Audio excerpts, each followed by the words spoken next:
Welcome to Law Days and Lattes, the podcast where we blend the world of law and business with a warm cup of information and good old common sense. I'm your host, Sydney Whelan, attorney, real estate investor, and business owner. Each week, we'll be your go-to source for legal insights, business advice, and so much more. Whether you're a seasoned professional, an ambitious entrepreneur, or simply someone seeking guidance, we'll have you covered. From navigating the legal landscape to empowering you with valuable business strategies, we'll explore the legal side of life and enjoy a virtual latte along the way. So, grab your favorite cup of coffee, get comfortable, and let's dive in to Law Days and Lattes.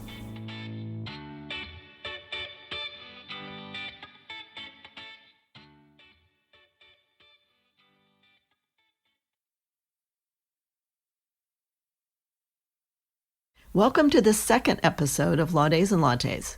I'm your host, Sydney Whelan. Now, I know the words estate planning might make your eyes glaze over and you feel a big yawn coming on. Or it might conjure up images of vast estates, echoing halls, and legal jargon that feels light years away from your daily life. But here's the thing. Estate planning is not just for the wealthiest among us. It's not a practice reserved for the old folks or those with extensive family heirlooms. No, estate planning is a necessary cornerstone for all of us. If you have someone you care about and assets that you've worked hard to accumulate, you need to think about this. In our last episode, we talked about probate, what it is, what it's used for, and why we should try to avoid it if at all possible. If you missed that episode, I hope that you will go back and take a few minutes to understand why it's so important to put an estate plan in place to protect your family and your hard-earned assets. I used to think that estate planning was a one-time thing, one and done. Over the years, I've come to realize that estate planning is a process, something that should be reviewed periodically because families change, situations change, assets change, and your estate plan should keep up with those changes and reflect your wishes at every stage of your life. An estate plan for a young couple with small children is very different than the estate planning needs of an older couple who have accumulated substantial assets and whose primary purpose for estate planning is to pass their assets on to their family members or to charity in the most efficient way possible. Today, I want to talk about one of my favorite estate planning tools, the Revocable Living Trust.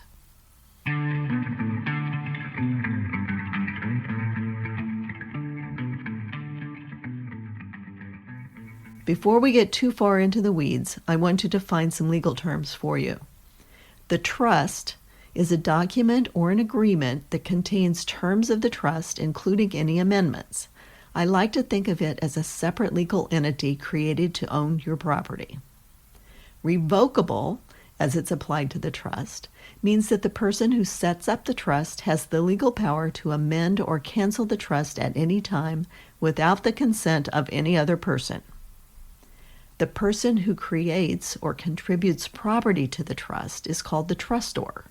You will sometimes see the terms settlor or grantor used in a trust. Just know that those are different names for the same person. The trustee is the person charged with the duty to administer the trust in good faith and in accordance with the terms and purposes set out in the trust instrument. The trustee is named by you to oversee the operations of your trust. You can be the trustee of your own trust as long as you are capable and willing to do so. If you act as your own trustee, you should name a successor trustee to take over management of the trust when you pass or if you become sick or incapacitated. In the context of a revocable trust, a beneficiary is the person who is designated to receive the benefits of the assets owned by the trust. There are several reasons why I'm partial to a revocable trust. A revocable living trust is a very simple concept that can have enormous value. Assets are transferred into a trust, and a trustee is named to manage the assets of the trust for the benefit of the beneficiaries you name in your trust. When a specific event occurs, such as your death, the assets of the trust pass directly to your beneficiaries, thus avoiding probate. As you may recall from our previous discussion, any assets owned solely by a deceased person at the time of their death must go through the probate process. The revocable trust avoids the probate process because any assets transferred into the trust are owned by the trust and not you individually at the time of your death. Therefore, probate can be avoided because there are no assets titled in your name alone at your death that must be distributed through probate. And we know that by avoiding probate, your heirs are benefiting by also avoiding the cost and delays of the entire probate process.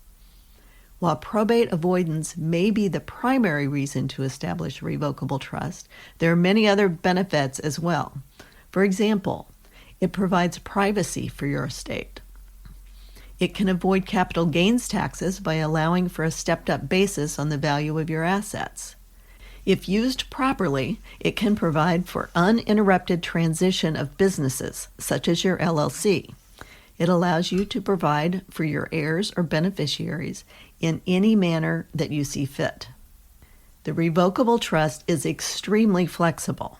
It can be amended and changed at any time. If your situation changes, or if you simply decide that another person would be a more suitable successor trustee, or you wish to change the distribution scheme of your trust after you die, it is simple and relatively inexpensive to make those changes at any time. The trust is a private document. In most circumstances, it doesn't have to be recorded or filed with any court or public entity.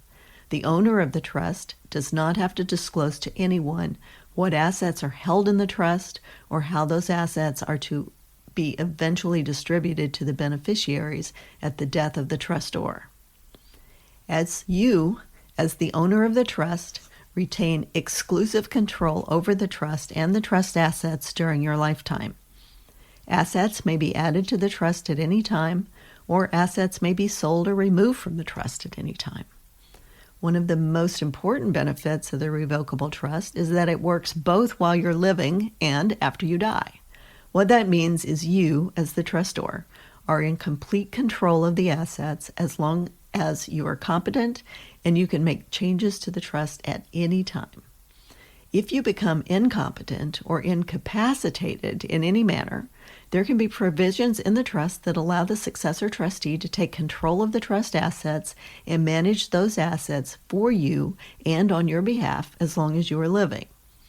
Upon your death, the successor trustee may distribute your assets according to the instructions provided in the trust. In most situations, the distribution is very similar to what the distribution scheme would look like under a will. The difference is that the trust assets do not have to go through the probate process. The trust assets are distributed outside of the probate process, privately, by the successor trustee you have named in your trust in the manner directed by you. We must remember that the trust only protects assets from probate that are properly titled into the trust name. In order for the revocable trust to work as planned, the title to an individual's assets must be transferred into the name of the revocable trust. This is a very important rule, and I cannot emphasize it enough. As an estate planning attorney, I have unfortunately witnessed many instances where folks went to the time and expense of setting up a trust, only to fail to fund that trust by properly retitling their assets into the name of the trust. Real estate may be transferred into the trust using a deed, transferring property from the individual or individuals' names, such as husband and wife, to the trustees of the revocable trust. This deed must be recorded in the appropriate office to be effective. In Missouri, this is the Office of the Recorder of Deeds in the county where the property is located. Titled personal property, such as motor vehicles or bank accounts, may be transferred into the trust by changing the titles on the motor vehicles or on the bank accounts to reflect that the trust, not the individuals, are the actual owners of the assets. This must be done by taking your motor vehicle titles to the appropriate place, such as the License Bureau if you live in Missouri. If you desire to put your bank accounts or your investment accounts into the revocable trust, you must go to the bank or the financial institution and ask that those accounts be retitled into the name of the trust. The licensed bureau or financial institution will require that you produce a certification of trust, which will provide that institution with the information they need, such as the name of the trust, the date of the trust, who the trustees are, and what powers the trustees may have. Remember, you do not have to provide the complete trust with your private information. Your trust is a private document, and unless you decide otherwise, it's no one's business what is in the trust or how you distribute it upon your death. Non-titled personal property, such as jewelry or family heirlooms, household goods, that type of property may be transferred to the trust by an affidavit signed and notarized by the trustors, transferring the property into the trust. Stocks and other investments and business interest may also be transferred and protected by the revocable trust. While the revocable living trust is an excellent estate planning tool, it is not and should not be a do-it-yourself project. There are many things to consider when setting up a trust.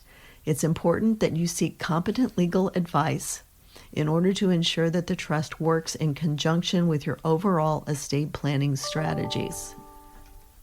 When you meet with your legal advisor, that person will speak to you about your family situation, your assets, and your individual estate planning needs. Be prepared to openly and honestly discuss your family situation and detailed information about your assets and any questions that you have about potential distribution of those assets and any concerns that you have regarding your assets or your particular life situation. A competent estate planning attorney will assist you through this process and help you sort through any problems or questions that may arise. It's important that you let your attorney know of any special or unique situations that he or she may not be aware of. Perhaps you have a beneficiary with special needs that could benefit from a special needs trust, thus protecting their assets from creditors or preventing loss of any benefits that they might be receiving. Perhaps you have a blended family, which can sometimes present challenging issues at the time of distribution. Perhaps you have aging parents that you want to make special provisions for in the event that you become incapacitated. Perhaps you want to hold some money in trust for a longer period of time to make sure that your grandchildren are cared for, or set up a special education fund for a child or a grandchild. Or perhaps you would like to leave a substantial donation to your favorite charity. Because the revocable trust is flexible, you will have many options. A competent estate planning attorney will be able to provide you direction and ensure that your wishes will be carried out. I like to think of the revocable trust as the umbrella that protects all of your assets. In my opinion, it can be the cornerstone of a well-thought-out estate plan. It is not the only estate planning tool out there, however. There are other documents that work with the revocable living trust to ensure that your estate plan is airtight and works seamlessly to take care of your family and your assets in the event of your incapacity or death. Stay tuned for future episodes in this estate planning series, where we will discuss other important tools in our legal toolbox. Find out how wills and durable powers of attorney and other documents work with the revocable trust to make sure you and your family are protected if the unexpected happens. Until next time, my friends, have a great week. This podcast episode contains general information for discussion purposes only. Each case is different and must be judged on its own merits. Missouri rules generally prohibit lawyers from advertising that they specialize in particular areas of the law. This show should not be construed to suggest such specialization. Nothing on this show should be taken as legal advice for any individual case or situation.